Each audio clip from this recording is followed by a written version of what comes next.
უძველესი აბანო, რომელმაც შესაძლოა თბილისის ისტორია შეცვალოს. არქეოლოგებმა კალაუბანში უნიკალური ნივთები აღმოაჩინეს. სპეციალისტები ამბობენ, რომ ჩვენი წელთაღრიცხვის მეორე საუკუნით დათარიღებული აღმოჩენა იმაზე მეტყველებს, რომ დედაქალაქის დაარსებამდე თბილისის ტერიტორიაზე დიდი დასახლება არსებობდა.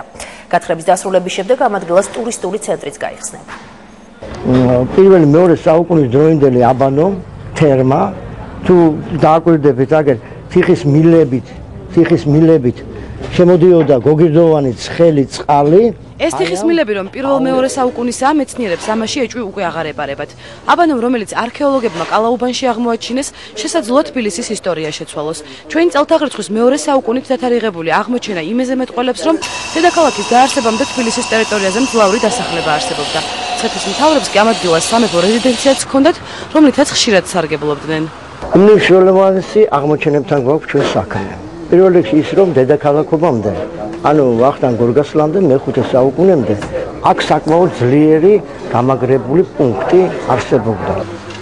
იმაზე, რომ კალაუბნის ტერიტორიაზე 2000 წლეულის წინ მსხვილი დასახლება იყო, ეს 12 მეტრის სიმაღლის გალავანიც მეტყველებს.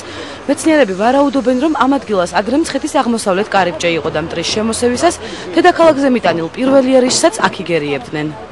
ამ გალავნის ქვევით არის კიდევ გალავანი, რომელიც ეს გალავანი აზის უფრო მოგვიანო პერიოდის. სამწუხაროდ ის ძველი გალავნის ნაწილი, რაც გამოჩენილი იყო, ამ ეტაპზე შევსებულია მიწით.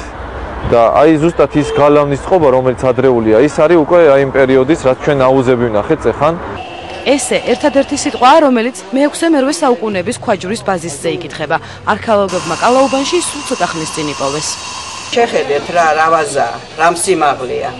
ეს მოჭიქული ლარნაკი კი ერთ-ერთია ჭურჭლის იმ უამრავ ნიმუშთაგან, რომელიც არქეოლოგიური გათხრებისას აღმოაჩინეს. დოქები, თასები და ლარნაკები მეცნიერებმა კალაუბანში თითქმის ყველა ეპოქის სარიტუალო და საყოფაცხოვრებო დანიშნულების ჭურჭელს მიაგნეს. აქ რასაც ხედავთ, არის მე-6-დან მე-17 საუკუნის ჩათვლით ჭურჭლები. ესენი ძირითადად ორმოებიდან არის ამოსული, სამეურნეო ორმოებს ვეძახით.